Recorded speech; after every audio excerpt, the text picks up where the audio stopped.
Japan built the largest battleship ever to sail the oceans, armed it with the most powerful naval guns ever mounted on a warship, and wrapped it in armor thicker than any ship in history. Then they sent it into battle exactly once. That battle lasted 2 hours and 23 minutes. The ship sank one escort carrier and damaged a few destroyers.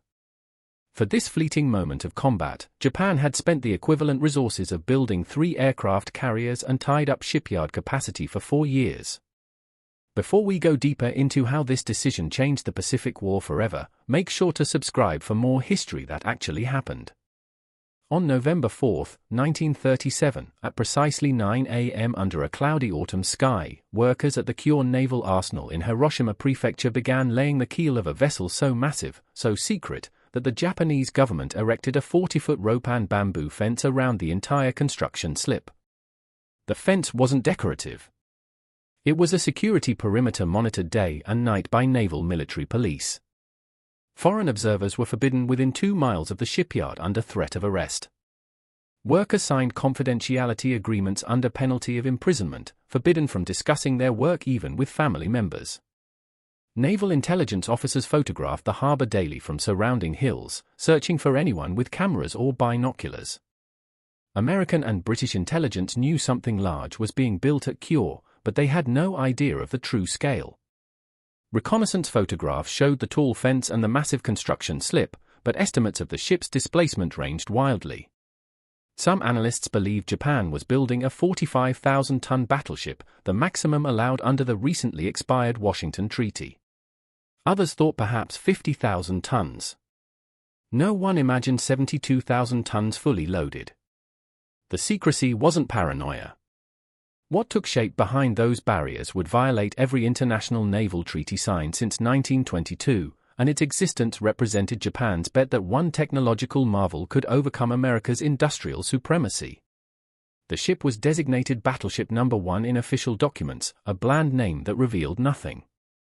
Construction workers knew it by the cryptic designation Vessel A. Only the highest levels of the Imperial Navy knew the true name, Yamato, named for the ancient Japanese word meaning Japan itself. This wasn't just a battleship. It was a symbol of the nation, the physical manifestation of Japanese determination to dominate the Western Pacific. To understand why Japan built Yamato, you must understand what the Imperial Japanese Navy believed about war itself, about destiny, and about the nature of naval combat. Their doctrine was called Kantai Kessen, which translates to decisive battle. The concept wasn't originally Japanese.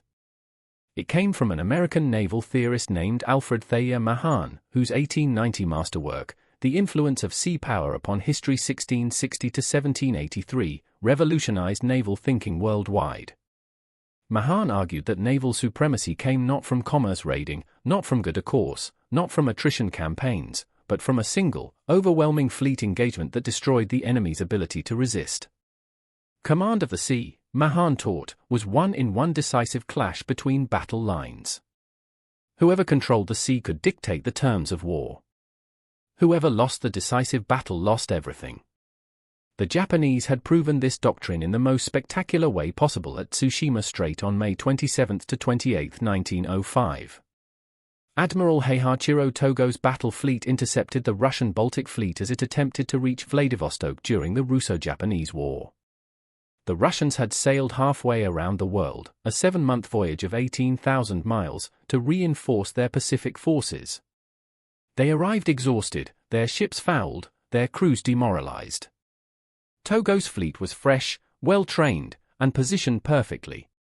The battle lasted 1 day. Of 38 Russian warships that entered Tsushima Strait, only 4 escaped destruction or capture. 21 ships were sunk. 7 were captured. 6 were disarmed and interned in neutral ports. The rest scattered and fled. Russian casualties exceeded 4,380 dead and 5,917 captured. Japanese losses: 3 torpedo boats sunk, 117 men killed. The battle annihilated Russian naval power in the Pacific, forced Russia to sue for peace, and established Japan as a major naval power. More importantly, it proved Mahan's theory. One perfect battle. One complete victory. The war won in an afternoon. That victory became the template, the sacred example that every Japanese naval officer studied at the Naval War College in Etojima. Lecture after lecture, war game after war game, the lesson was reinforced: the decisive battle was coming. When war with America began, and most Japanese naval planners assumed it would, the combined fleet would face the U.S. Pacific Fleet in one climactic engagement somewhere in the Western Pacific. Japanese battleships would cross the T, achieving the perfect tactical position where all their guns could bear on the enemy while the enemy could only reply with forward turrets. Discipline, training, night fighting superiority, and technological edge would overcome American numerical advantage. The Americans would be annihilated. The war would end.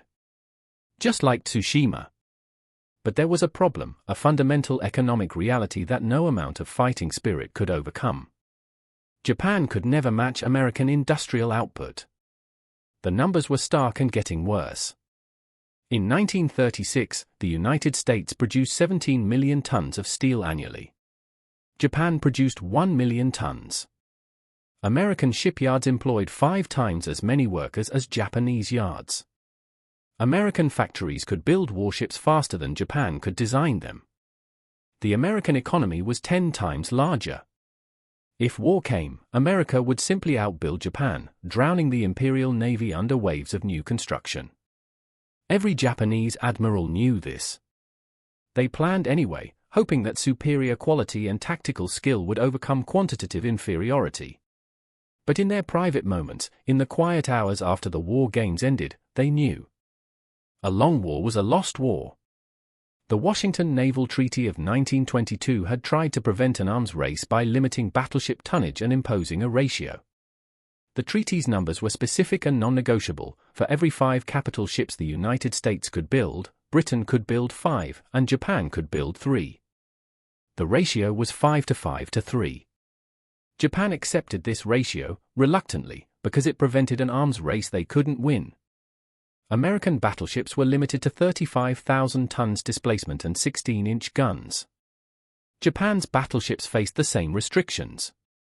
As long as the treaty held, the playing field was relatively level. Japan couldn't build enough ships to match America numerically, but they also didn't have to. The treaty prevented America from building to its full capacity. But the treaty had an expiration date.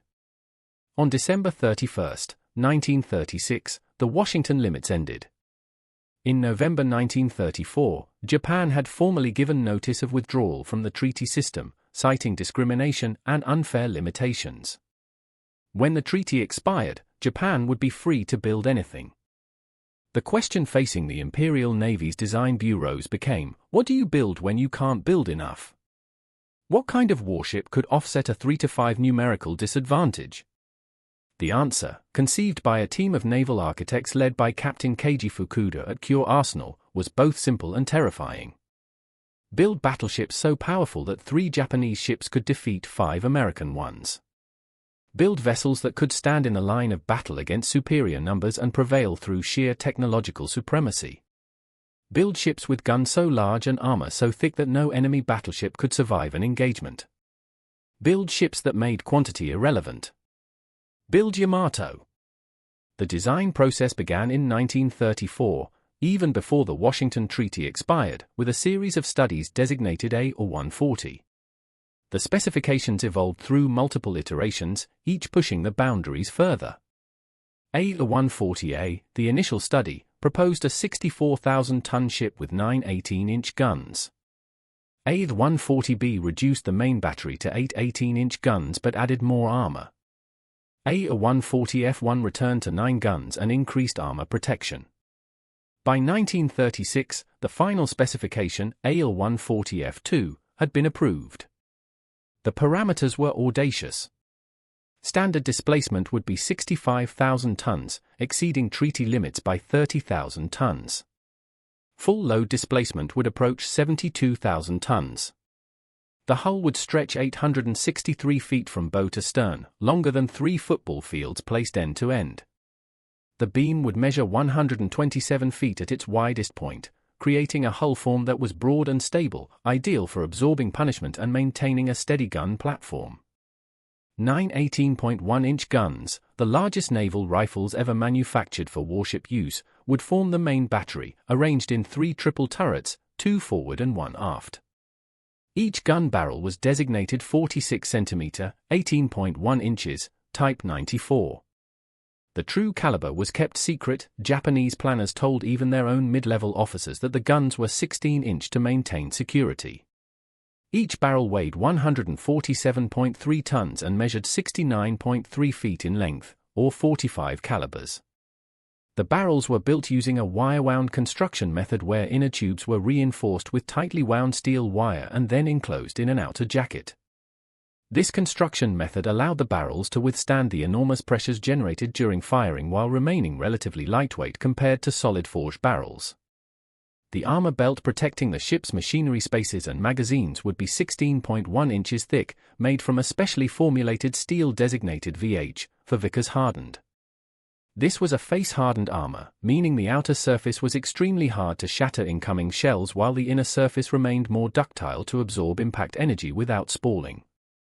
The armor on the main gun turrets would reach 650 mm, 25.6 inches, thick on the turret faces. The roof armor was 270 mm, 10.6 inches thick. The armor plates were so massive that they had to be specially cast in sections and then welded together because no forge in Japan could produce such enormous single plates.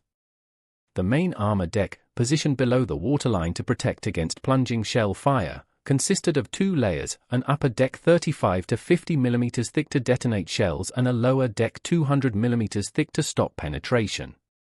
The design philosophy was called all-or-nothing armor scheme, where critical areas received maximum protection while less vital areas remained unarmored to save weight. The citadel, containing magazines and engineering spaces, was a fortress. Everything outside the citadel, the bow and stern sections, had minimal armor. This concentration of protection meant that Yamato could survive hits that would sink other battleships, as long as those hits struck within the armored citadel. Hits outside the citadel would cause damage but not threaten the ship's survival. The ship would carry 6,300 tons of fuel oil in dedicated bunkers, enough for a 7,200-mile voyage at 16 knots, or approximately 4,000 miles at top speed. Top speed would be 27 knots, powered by 12 Kampen boilers generating 150,000 shaft horsepower driving for propeller shafts. The boilers were oil-fired, using pressurized fuel injection systems for maximum efficiency. The engine rooms and boiler rooms were separated into discrete compartments with armored bulkheads between them, so damage to one space wouldn't disable the entire propulsion system. The ship could theoretically lose half its boilers and still maintain steerage and moderate speed. The 18.1-inch guns were engineering marvels and nightmares in equal measure.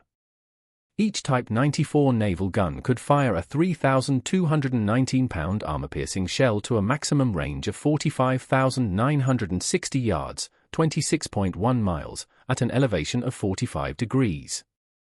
At this maximum range, flight time was over 1.5 minutes, and the shell descended at a near-vertical angle, striking deck armor rather than belt armor. The shells were designated Type 91 armor-piercing rounds, with a hardened steel cap designed to bite into armor plate and an aerodynamic windscreen to reduce drag in flight. The shells contained an explosive filler of 34 pounds of trinitroanisole, detonated by a base fuse that triggered after penetration to maximize internal damage. The shells were so large that the guns used a 6-bag powder charge. Each bag contained 60 kilograms of propellant for a total of 360 kilograms, 793 pounds, of cordite per shot. The bags were made of silk cloth, stitched carefully to prevent tears, and loaded sequentially by a rotating mechanical rammer that positioned each bag precisely in the chamber. The loading process was intricate and dangerous. Powder handlers, working in compartments below the turret, passed bags up through mechanical hoists to the gun room. Any spark, any friction, any mistake could cause a magazine explosion that would destroy the ship. The recoil forces generated by firing were tremendous, approximately 2,500 tons of force per gun, equivalent to the weight of a destroyer. Each gun recoiled 47 inches along precisely machined rails when fired, then returned to battery using hydraulic recuperation systems. The turret structure, weighing 2,774 tons per turret including the guns, barbette, and armor, had to absorb and dissipate these enormous forces without damage to mechanisms or crew. A well-trained gun crew could fire one round every 35 to 40 seconds under ideal conditions, though combat conditions with the ship maneuvering, the turrets tracking moving targets, and the crew stressed by enemy fire rarely allowed such rapid sustained fire. During practice shoots, crews aimed for 2 salvos per minute per turret, though this rate could not be maintained for extended periods due to barrel heating and ammunition handling bottlenecks. But the guns created problems that engineering couldn't entirely solve. The blast overpressure from firing the main battery was so intense that anyone standing on the weather decks within several hundred feet of the guns during firing would be killed instantly. The pressure wave exceeded 50 pounds per square inch near the muzzle, enough to rupture lungs and shatter bones. The shock wave could damage unprotected equipment and shatter glass throughout the superstructure. The fire control directors and range-finding equipment had to be specially reinforced and shock-mounted. Even inside the heavily armored citadel, crew members felt the hull flexing and vibrating with each salvo. The concussion from a full 9-gun broadside was described by crew members as like being inside a giant drum being struck with a sledgehammer. Loose equipment flew across compartments. Men held onto stanchions to avoid being knocked down. The experience was terrifying even during peacetime gunnery practice. Secondary armament consisted of 12 6.1-inch guns mounted in for triple turrets, positioned on the port and starboard sides. These were dual-purpose weapons capable of engaging both surface targets and aircraft, though their rate of fire and elevation limits made them less than ideal for anti-aircraft work. As the war progressed and the threat from aircraft increased, Yamato's anti-aircraft armament was repeatedly upgraded. By 1945, she carried 24 5-inch guns in 12 twin mounts, 162 25mm anti-aircraft guns in triple mounts, and numerous 13.2mm machine guns. Despite these weapons, she remained vulnerable to massed air attack, a vulnerability that would prove fatal. Construction proceeded in absolute secrecy for 4 years. The project employed over 2,400 workers per day at peak construction, working in 3 shifts around the clock to maintain continuous progress. Security was obsessive, paranoid, and comprehensive. Workers were assigned identification badges that had to be shown at multiple checkpoints. They were searched when entering and leaving the yard, their lunch boxes opened, their clothing checked for hidden papers or sketches. Photographs were absolutely forbidden on pain of immediate arrest. Even sketches were prohibited. Men caught drawing anything, even innocent mechanical diagrams, were interrogated by military police. Families were told that workers were building a large merchant vessel or a naval auxiliary ship.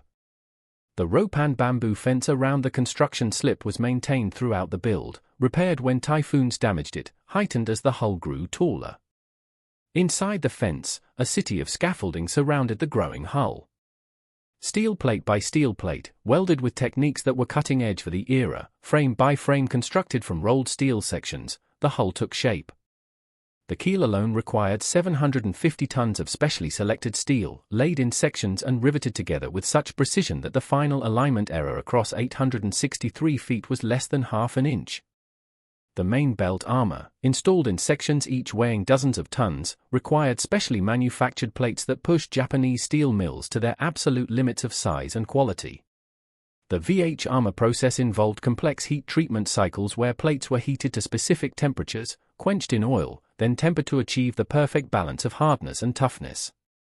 Some plates were cast and heat-treated 3 times before they met specifications, each cycle taking weeks. Rejected plates, those that showed any flaw or failed hardness testing, were melted down and recast, the entire process beginning again. Nothing less than perfection was acceptable. The yard superintendent reported directly to the Navy Minister. Every week, progress reports were delivered to the Emperor himself. Yamato wasn't just a ship. She was a national priority, a symbol of Japan's technological prowess, proof that Japanese engineering could match or exceed anything the West could produce. By August 1940, the main structure was complete. The hull was fully plated, the main deck was laid, and the internal subdivisions were installed. On August 8, 1940, Yamato was launched, sliding down the ways into Hiroshima Bay. The launch was conducted in early morning, before daylight, to prevent observation by foreign intelligence services. No public announcement was made. The Japanese press, tightly controlled by military censors, said nothing. Fitting out continued for another 16 months. The main battery turrets were installed, each turret so heavy that special cranes had to be constructed just to lift them into position. Fire control systems, including the Type 98 range-finding director and Type 21 radar, were installed atop the massive pagoda-style superstructure. The optical rangefinders had a baseline of 50 feet, the longest ever installed on a warship, capable of measuring ranges out to 40,000 yards with remarkable accuracy.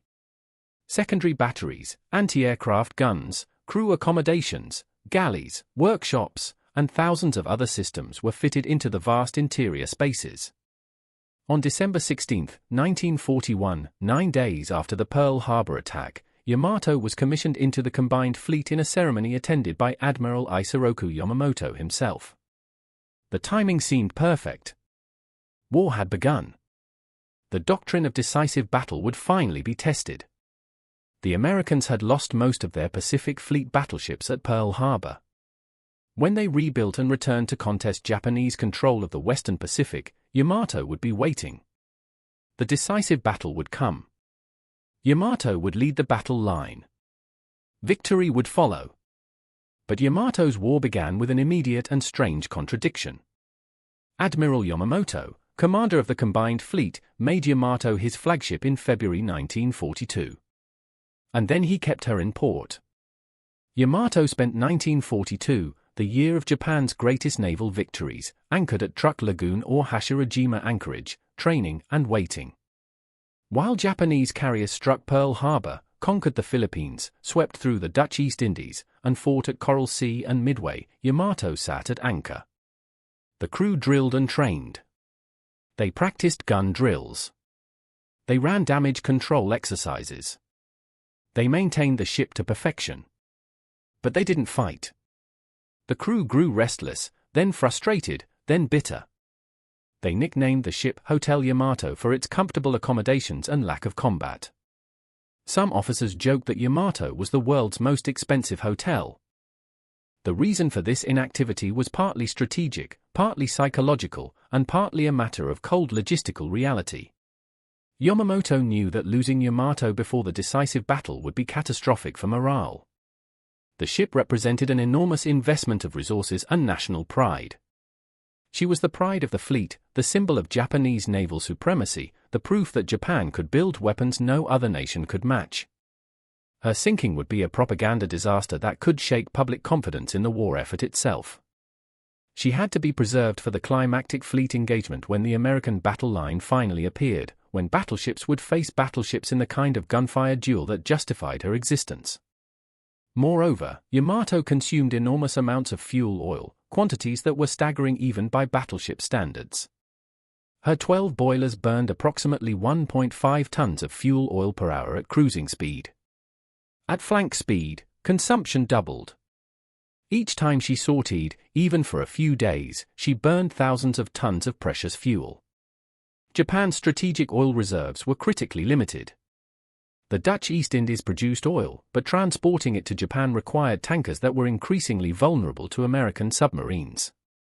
Every gallon burned by Yamato was a gallon unavailable for carriers, which were more important tactically, or for cruisers and destroyers conducting actual combat operations, or for transports moving troops and supplies to far-flung garrisons. The fuel situation grew worse each month. By mid-1943, Japanese planners were rationing fuel so strictly that major fleet units could barely conduct training exercises.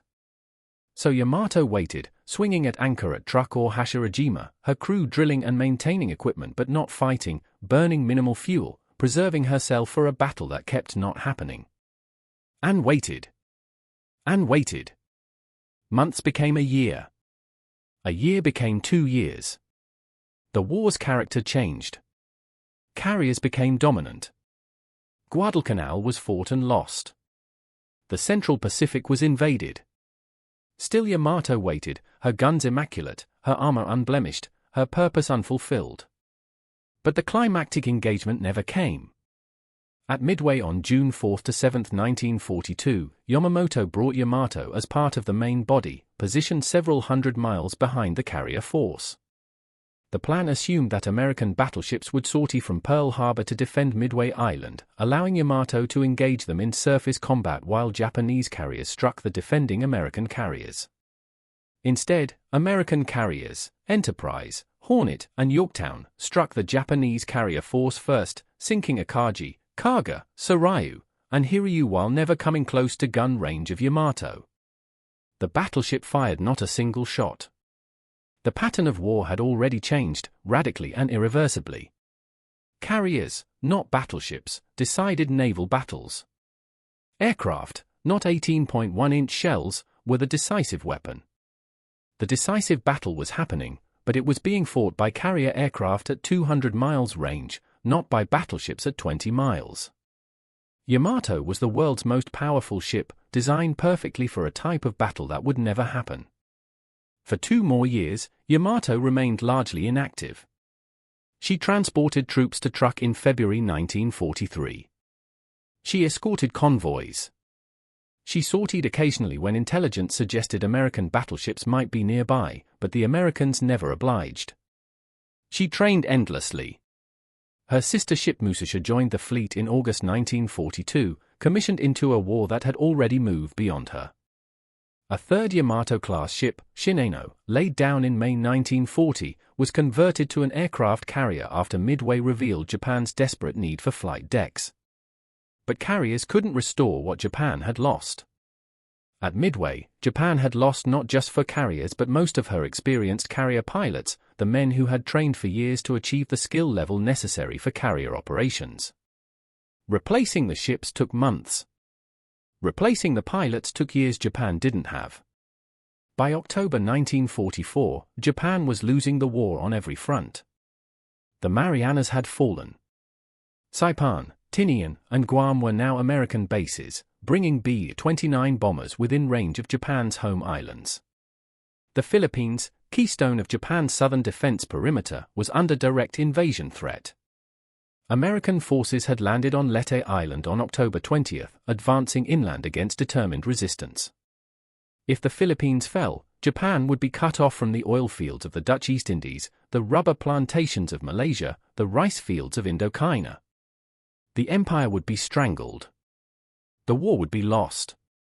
Everything depended on holding the Philippines. The Imperial Navy devised a desperate plan designated Shogo 1, Victory Operation 1. The plan was intricate, relying on deception and multiple forces approaching from different directions.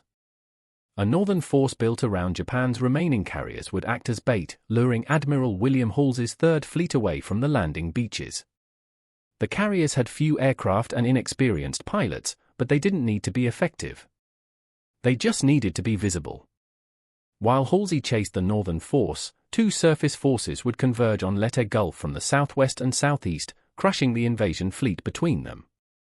Vice Admiral Tokeo Kurita would lead the center force, the main striking element, through the San Bernardino Strait. Vice Admiral Shoji Nishimura would lead the southern force through Surigao Strait. The Americans would be caught between multiple threats, their attention divided, their defenses overwhelmed. It was a brilliant plan. It was also a plan born of desperation, requiring perfect timing, perfect coordination, and perfect luck. It had almost no chance of success. Kurita's center force was formidable on paper, the battleships Yamato, Musasha, Nagato, Kongo, and Haruna, 12 cruisers, and 15 destroyers. 23 warships representing almost all of Japan's remaining surface combat power. They departed Brunei Bay on October 22, 1944, heading northeast through the Palawan Passage toward the Philippines. The goal was to transit the inland seas of the Philippine archipelago, emerge through San Bernardino Strait, and enter Leyte Gulf at dawn on October 25. There they would find transport ships, tankers, supply vessels, and amphibious craft protected only by light escort forces and perhaps a few destroyers. It would be a massacre. The invasion fleet would be destroyed. American ground forces on Leyte would be isolated without supplies or reinforcements. The invasion would collapse. The Philippines would be saved, at least temporarily. But first, Kurita had to reach Leyte Gulf. The plan went wrong from the beginning. On October 23, as Kurita's force transited the Palawan Passage west of Palawan Island, two American submarines, USS Data and USS Dace, detected the force on radar. The submarines were on routine patrol, not expecting to encounter the entire Japanese battle fleet. But there they were, multiple large contacts proceeding in column formation at 18 knots. The submarines moved into attack position. At 5:25 a.m., Data fired 6 torpedoes at the heavy cruiser Atago, Kurita's flagship. 4 torpedoes hit. Atago capsized and sank in 18 minutes. Kurita and his staff, soaked in oil, were rescued by destroyers. Minutes later, Data torpedoed the heavy cruiser Takao, flooding her machinery spaces and reducing her speed to 8 knots. Takao limped back toward Brunei escorted by 2 destroyers, out of the battle. Dace torpedoed the heavy cruiser Maya. 5 hits. Maya exploded in a massive fireball and sank in 4 minutes. In less than an hour, Kurita had lost 3 heavy cruisers and his flagship. He transferred his command to Yamato, climbing aboard via rope ladder, still dripping oil from his swim. The force continued northeast, battered but still formidable. On October 24, as the ships passed through the Sibuyan Sea between islands, American carrier aircraft found them. The first strike arrived at 10:30 a.m., dive bombers and torpedo planes from Task Force 38. The pilots had never seen anything like Yamato and Musasha. They radioed back estimates of displacement that headquarters thought were errors. But they weren't errors. The battleships were enormous targets, unmistakable from the air. The attack focused on Musasha, slightly behind and to port of Yamato. For 4 hours, wave after wave of aircraft struck. Musashi's anti-aircraft fire was intense but ultimately inadequate against dozens of aircraft attacking from multiple directions simultaneously. Bomb hits. Torpedo hits. Near misses that shook the hull. Musasha absorbed punishment that would have sunk any other ship afloat, but the attacks didn't stop. By 2 p.m., Musasha had taken 19 torpedo hits and 17 bomb hits. Her bow was underwater. Her list reached 10 degrees. Her speed dropped to 6 knots. At 7:35 p.m., with over 1,000 of her crew dead, Musasha rolled over and sank. Yamato and the rest of the force pressed on. They had to reach Leyte Gulf. The mission was everything. But something remarkable happened as Kurita's force approached San Bernardino Strait that evening. American carrier aircraft withdrew. The strike stopped. Kurita expected night attacks, torpedo boats, destroyer ambushes. Nothing came. Unknown to Kurita, Admiral Halsey had taken the bait. The northern Japanese carrier force had been spotted, and Halsey, believing this was the main threat, took every available carrier group north to destroy it. San Bernardino Strait was left unguarded. No American battleships waited. No cruisers. No destroyers. Nothing. At 3 a.m. on October 25, Kurita's center force transited the strait unopposed and entered the Philippine Sea. At 6:37 a.m. on October 25, 1944, Kurita's battered force emerged from behind Samar Island into open water. Lookouts scanned the horizon for the American transport armada. Instead, they saw something impossible through the morning haze. Aircraft carriers. 6 escort carriers, designated CVEs, jeep carriers, screened by 3 destroyers and 4 destroyer escorts, sailing northward in cruising formation. It was Taffy 3, commanded by Rear Admiral Clifton Sprague, a small escort carrier group providing air support for ground forces on Leyte. The carriers were slow, top speed 18 knots, and lightly armored. They were essentially merchant hulls converted to carry aircraft. They had flight decks, hangars, and not much else. Their aircraft were a mix of FM-2 Wildcat fighters and TBM Avenger torpedo bombers loaded with anti-submarine depth charges and high-explosive bombs for ground support, not armor-piercing bombs or torpedoes for engaging warships. They were absolutely not prepared to face battleships. Kurita couldn't believe his luck. He had expected to find transports. Instead, he'd found carriers. In the early morning light, with identification difficult and communication chaotic, Kurita believed he had stumbled upon a fleet carrier group, the ultimate prize. He ordered general attack, each ship to engage independently. At 6:59 a.m., Yamato opened fire at 35,400 yards, 20 miles. The fire control directors calculated the solution. Turrets 1 and 2 elevated. 9 18.1-inch guns fired together in a full broadside.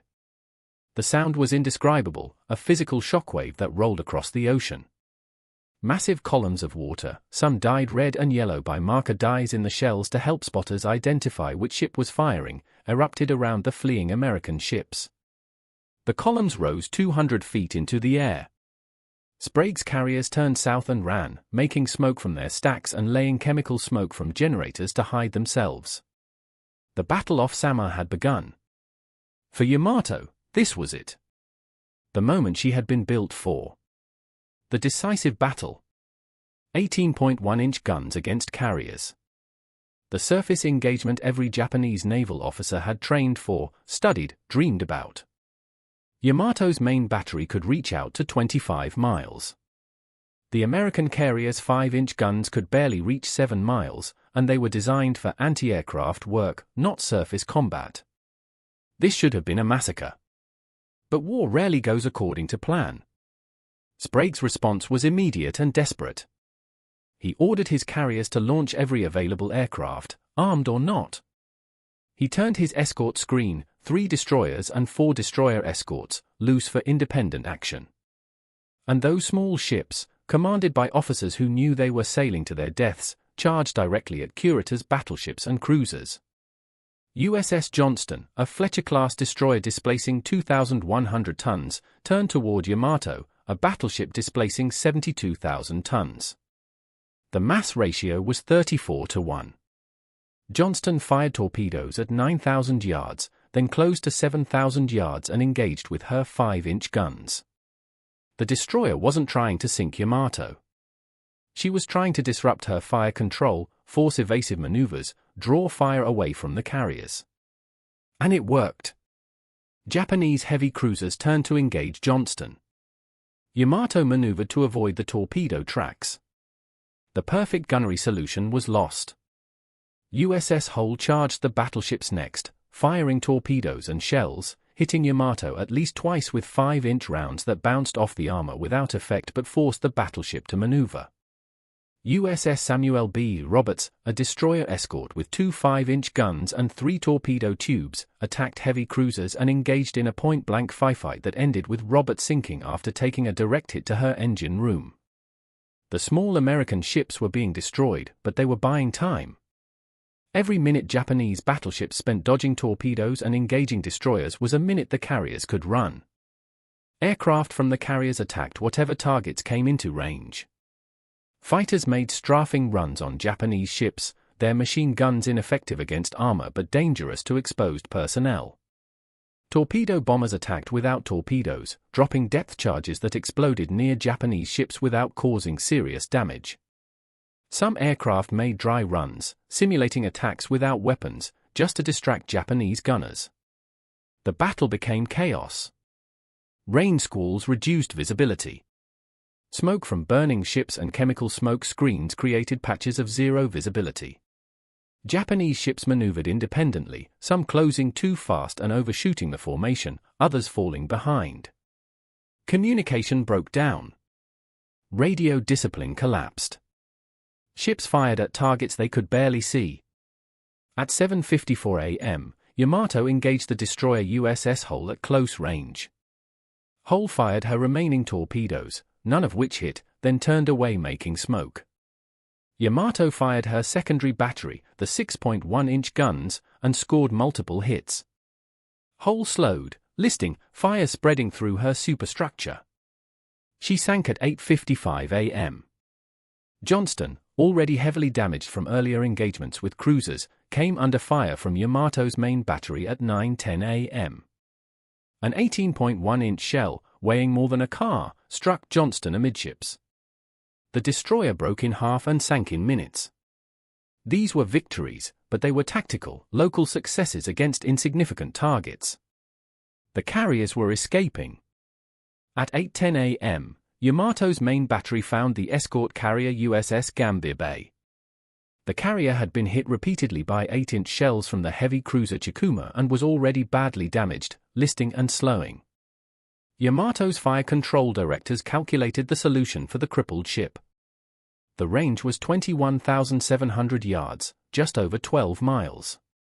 At this distance, the 18.1-inch guns were firing almost flat trajectory, shells arriving nearly horizontal rather than plunging from above. Turret 1 fired. The shells took 45 seconds to reach the target. Spotters observed the fall of shot. Short. The range was adjusted. Turret 2 fired. Straddle. One shell hit Gambier Bay in the engine room, a catastrophic strike. The 3,200-pound projectile punched through the unarmored hull as if it were paper, detonated inside the machinery spaces, and killed everyone in the compartment instantly. Steam pressure dropped. The starboard engine stopped. The ship slowed to 11 knots. More shells hit Gambier Bay over the next 40 minutes. The carrier had no armor. Every hit that struck the hull penetrated. The superstructure was torn apart. The flight deck buckled. Fires broke out in multiple locations. The engineering crew, those who survived the first hit, fought to maintain steam pressure, but it was hopeless. At 8:50 a.m., with the engine rooms flooded, fires out of control, and the ship listing heavily, Gambier Bay's captain ordered abandon ship. At 9:07 a.m., the carrier capsized. She sank at 9:11 a.m., becoming the only American aircraft carrier ever sunk by naval gunfire in battle. Of her crew of approximately 800, about 200 went down with the ship or died in the water. For Yamato, for the Imperial Navy, for the doctrine of decisive battle, this should have been vindication. An 18.1-inch gun battleship had just sunk an aircraft carrier in surface combat, exactly as designed.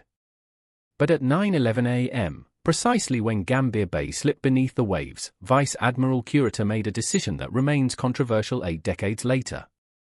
With American carriers in range, with the transports in Leyte Gulf almost defenseless ahead, with victory seemingly within grasp, Kurita ordered his force to cease action, turn north, and break off the attack. Why Kurita retreated has been debated by historians, naval analysts, and participants ever since. The official reason given in Kurita's after-action report was that his force was too scattered for effective action. His ships were spread across miles of ocean, maneuvering independently in the smoke and confusion, no longer operating as a coordinated battle group. Communication was nearly impossible. He had lost contact with multiple units. He believed, incorrectly, that he was fighting fleet carriers, not escort carriers, based on the intensity of the air attacks and the aggressive action by the escort screen. Radio reports, later proven false, claimed that American fast battleships, the modern Iowa-class ships with 16-inch guns, were approaching from the north.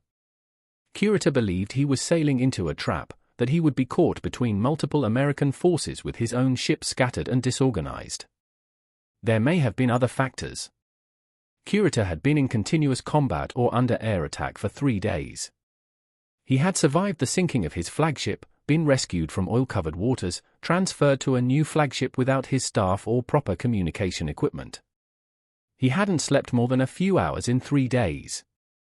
His force had been savaged. He'd lost Musashi, 3 heavy cruisers, and numerous destroyers. The remaining ships were damaged, low on ammunition, critically low on fuel. And perhaps, on some level, he understood that even if he broke through to Leyte Gulf and destroyed every transport there, it wouldn't matter. America would send more transports. More ships. More men. More equipment. Japan couldn't win this war by sinking ships. Japan had already lost. At 9:25 a.m., Kurita ordered the fleet to regroup and withdraw northward. The battle off Samar ended. Yamato turned away, her 18.1-inch guns falling silent. The range to the nearest surviving escort carrier was less than 15 miles. 2 hours and 23 minutes of surface combat. 1 escort carrier sunk. 2 destroyers sunk. 1 destroyer escort sunk. 3 other ships damaged. For this, Yamato had been built. For this, Japan had spent for years and resources equivalent to building 3 aircraft carriers. The most powerful battleship ever built had fought its first and last major surface engagement and achieved almost nothing of strategic value. The strategic consequences of Samar devastated Japan far more than the tactical outcome. Kurita's withdrawal allowed the Leto invasion to continue unimpeded. American supplies flowed ashore. Reinforcements landed. The Japanese garrison on Leyte, already outnumbered and outgunned, was overwhelmed in weeks. By December, American forces controlled Leyte. In January 1945, they invaded Luzon, the main Philippine island. By March, Manila had fallen. The Philippines were lost. With them went Japan's access to oil. The refineries of Borneo and the Dutch East Indies were still producing, but the tankers couldn't reach Japan. American submarines controlled the shipping lanes. The combined fleet, starved of fuel, was scattered across multiple ports, unable to sortie as a unified force. Yamato returned to Japan and anchored at Kure Naval Arsenal, where she had been built 7 years earlier. She would remain there, swinging at anchor, for 5 months. The decisive battle had been fought, and it had proved nothing except that the doctrine was obsolete. By April 1945, the strategic situation was hopeless. American forces had conquered Iwo Jima in March after a month of brutal fighting. The island, only 660 miles from Tokyo, became a base for P-51 Mustang fighters escorting B-29 bombers attacking Japanese cities. On April 1, American and British Commonwealth forces invaded Okinawa, only 350 miles from the Japanese home islands. Okinawa was Japanese territory, part of the homeland. If Okinawa fell, the invasion of Japan itself would follow. The Imperial Navy had no carriers left, no trained pilots, barely enough fuel to operate destroyers, and no strategy beyond desperation. The Army insisted that the Navy do something, anything, to support the defense of Okinawa. The Navy's leadership, knowing they had no conventional answer, proposed a suicide mission. The operation was named Tengo, Heaven One. The plan was simple and insane. Yamato, the light cruiser Yahaji, and 8 destroyers would sortie from Japan and sail south to Okinawa. The ships would be loaded with ammunition but given only enough fuel for a one-way trip. Upon reaching Okinawa, they would beach themselves on the western coast and use their guns as fixed artillery batteries, firing in support of Japanese ground forces until they were destroyed. The crew would abandon ship, join the ground forces, and fight as infantry. It was kamikaze for ships. Everyone involved knew it was suicide. Many senior officers opposed the operation as a pointless waste of lives and resources. Vice Admiral Saiki Ito, selected to command the mission, expressed his opposition directly to Combined Fleet Headquarters. He was overruled. The order came from the highest levels. It was to be carried out. On April 6, 1945, at 3 p.m., Yamato departed Tokayama Naval Base accompanied by Yahaji and 8 destroyers, Asashimo, Hamakase, Isokase, Kasumi, Fuyutsuki, Suzutsuki, Yukikaze, and Hatsushimo. The 10 ships headed south through the Bungo Strait into the open Pacific. Yamato carried 2,767 crew members, far fewer than her normal complement because there was no point in sailing with full crew on a suicide mission. The ship's fuel bunkers contained approximately 2,800 tons of oil, barely enough to reach Okinawa at economical speed with nothing left for maneuvering or combat operations. The plan assumed there would be no return, so return fuel was pointless. American codebreakers had intercepted the operation orders on April 5. The orders were transmitted in a code that American intelligence had broken months earlier. Admiral Raymond Spruance, commanding the 5th Fleet off Okinawa, knew Yamato was coming, knew her speed, knew her intended route. he ordered his carrier groups to intercept and destroy the Japanese force before it could reach Okinawa. Task Force 58, the Fast Carrier Task Force, reoriented to cover the threat axis. On the morning of April 7, search planes spotted Yamato's force sailing southwest at 20 knots, approximately 200 miles north of Okinawa. At 10 a.m., the first strike wave launched from carriers USS Hornet, USS Bennington, USS Bellewood, USS San Jacinto, USS Essex, USS Bunker Hill, USS Bataan, USS Cabot, USS Intrepid, and USS Langley. 386 aircraft, fighters, dive bombers, and torpedo bombers formed up and headed north. It was one of the largest concentrated air strikes of the entire war. Yamato's crew saw them coming at 12:32 p.m.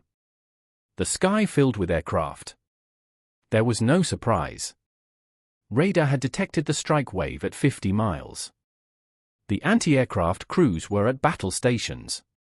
All main battery turrets were loaded with Sanshiki anti-aircraft shells, special shells that burst like massive shotgun blasts, scattering thousands of incendiary and fragmentation submunitions intended to destroy attacking aircraft. But there were simply too many attackers. The Americans had learned from Midway, from the Philippine Sea, from years of combat. They came in coordinated waves from multiple directions, splitting the defensive fire. High-level bombers drew fire while torpedo bombers attacked from just above the wave tops. Fighters strafed the anti-aircraft positions. It was overwhelming. The first attacks came at 12:41 p.m. from both sides simultaneously. Avenger torpedo bombers from Bennington attacked from port. Helldivers from Hornet attacked from starboard. Torpedoes struck Yamato's port side amidships. Bombs hit the superstructure and deck. Yamato maneuvered violently, hard rudder turns to avoid torpedoes, but her size worked against her. The massive hull, 863 feet long and displacing 72,000 tons, responded slowly. The turning radius at flank speed was over 2,000 yards, more than a mile. She couldn't evade. More torpedo hit on the port side. The Americans were concentrating all torpedoes on one side of the ship to create a list that couldn't be corrected by counter-flooding. More bombs struck. Fires broke out amidships and aft. The deck plating bent upward from near-miss explosions that lifted the ship. The pagoda superstructure, towering above the deck, was hit by bombs and machine gun fire. Personnel manning exposed positions were killed. At 1:15 p.m., a bomb penetrated the aft secondary magazine, causing a massive explosion that killed everyone in the vicinity and sent a plume of smoke 1,000 feet into the air. The light cruiser Yahaji, accompanying Yamato, was hit by bombs and torpedoes, broke in half, and sank at 2:05 p.m. Destroyers Asashimo, Hamakase, Isokase, and Kasumi were hit and sank. The attacks continued in waves, planes diving through the smoke and anti-aircraft fire, releasing weapons, climbing away, regrouping, attacking again. There was no respite. By 2 p.m., Yamato had taken 10 torpedo hits and at least 7 direct bomb hits, possibly more. The chaos made accurate counting impossible. All the torpedo hits were on the port side, deliberately concentrated. The ship began listing heavily to port. Engineering crews counter-flooded starboard compartments, pumping seawater into undamaged spaces to correct the list, but there were too many flooded compartments on the port side. The counter-flooding couldn't keep pace. The list reached 15 degrees. 20 degrees. The armor belt, designed to stop 16-inch shells, did nothing against torpedoes exploding below the waterline, tearing open the bottom hull plating. Water poured into the engineering spaces. Boilers were shut down to prevent explosions. Power failed. The engine stopped. The list increased to 35 degrees.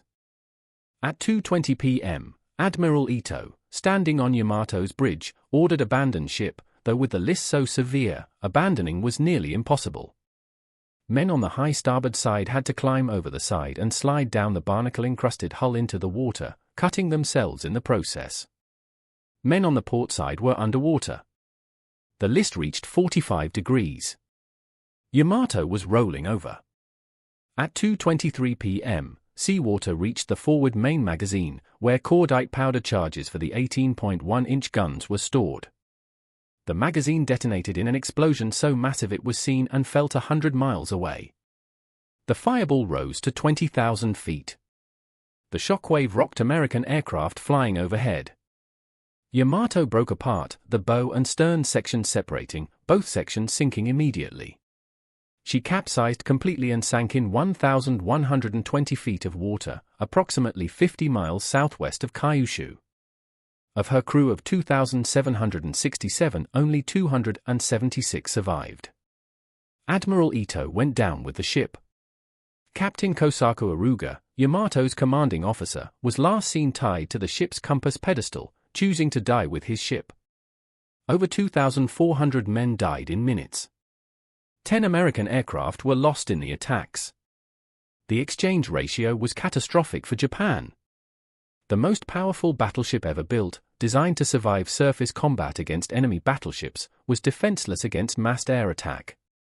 Her anti-aircraft armament, formidable by 1941 standards, was inadequate against hundreds of modern aircraft employing coordinated tactics. Her armor, proof against the largest naval guns, couldn't protect her engineering spaces from torpedoes. Her main battery, the most powerful naval guns ever built, never fired a shot during the final battle. The decisive battle she'd been designed for never came. Instead, she was destroyed in 2 hours of one-sided aerial assault, sunk without ever engaging an enemy ship she could fight. The sinking of Yamato marked the symbolic end of the battleship era. 90 days later, Japan surrendered. The war Yamato was built for ended without her achieving anything decisive. Her sister Musashi had sunk at Leyte Gulf after absorbing more punishment than any other battleship in history, but she never sank an enemy vessel. The third sister, Shinano, converted to an aircraft carrier, was torpedoed by the submarine USS Archerfish on November 29, 1944, 10 days after her commissioning. She had never operated aircraft, never launched a single plane. 3 Yamato-class hulls. 0 strategic victories. Why did Yamato fail? Not because of poor design or construction. Yamato was a magnificent ship, perhaps the finest battleship ever built in terms of raw capability. She failed because she was the answer to the wrong question. The Imperial Japanese Navy asked, "How do we build a battleship that can defeat superior numbers of American battleships?" The answer was Yamato: bigger guns, thicker armor, more displacement. But the correct question should have been, how do we counter American industrial supremacy in a naval war? That question's answer was not a battleship. It might have been more carriers, better submarines, improved logistics, better trained pilots, or, most realistically, avoiding war entirely. But Japan, committed to its doctrine of decisive battle, built Yamato. There is an irony in Yamato's story that cuts deeper than mere failure. The decisive battle doctrine came from Alfred Thayer Mahan, an American. Mahan's theories emphasized not just winning battles but controlling sea lanes and sustaining commerce. Mahan wrote about concentration of force, but he also wrote about logistics, about maintaining battle fleets at sea, about the economic foundations of naval power. Japan adopted the decisive battle concept while ignoring Mahan's broader strategic framework about sustained operations and industrial capacity. American naval planning, by contrast, embraced the entire spectrum of sea power: carriers for offense, battleships for shore bombardment and escort, submarines for commerce raiding, logistics ships for sustained operations.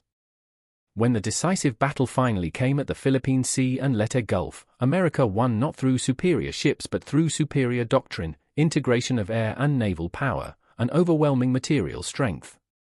Yamato's guns were the largest ever mounted on a warship, but they fired in anger only once, at Samar, achieving almost nothing.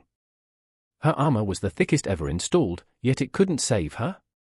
Her displacement was the greatest of any battleship, but size became a liability in the age of air power.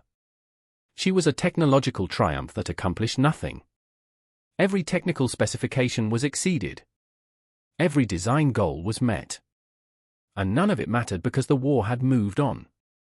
Today, Yamato rests on the seafloor southwest of Kyushu, broken in half, her massive turrets collapsed into the sediment, her hull torn open by the magazine explosion that ended her.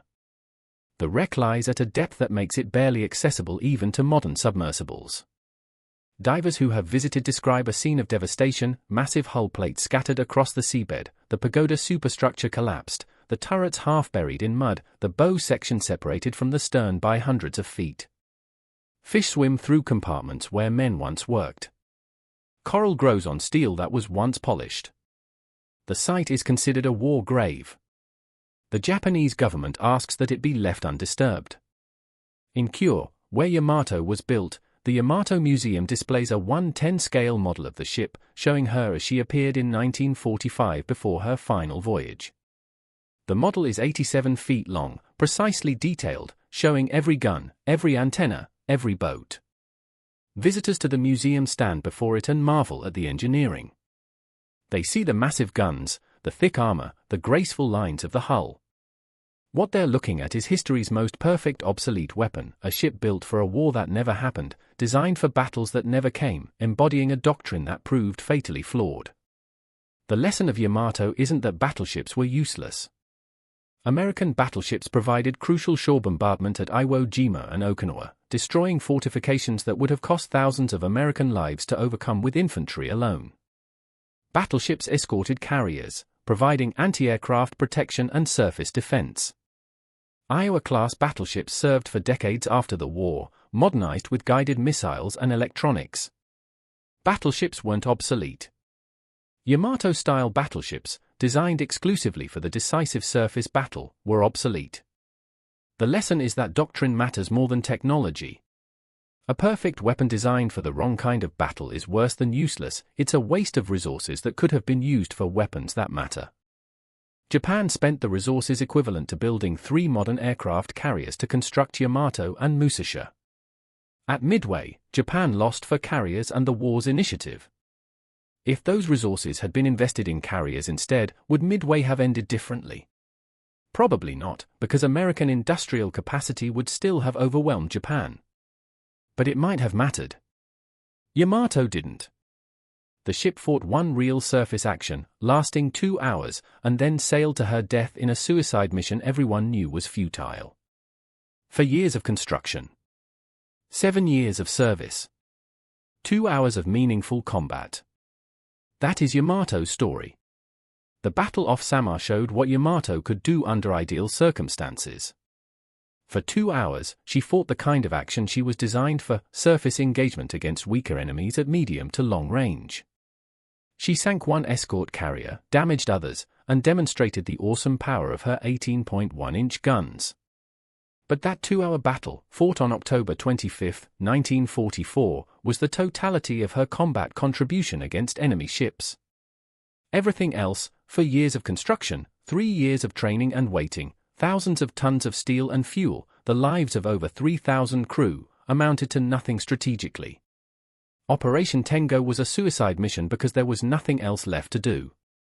The decisive battle doctrine had led Japan to build ships for a war that never happened, and when the real war came, those ships were irrelevant. If Yamato's story reveals anything about war, it's this: you cannot engineer your way out of strategic reality. Japan faced an enemy with 10 times its industrial capacity, 20 times its steel production, infinite access to oil, and a population 3 times larger. No amount of technological sophistication could overcome those disparities. Building bigger battleships was trying to solve a strategic problem with a tactical solution. Yamato was the pinnacle of battleship design, and that pinnacle was a dead end. Better armor, bigger guns, more displacement, none of it addressed the fundamental problem that Japan couldn't sustain a long war against America.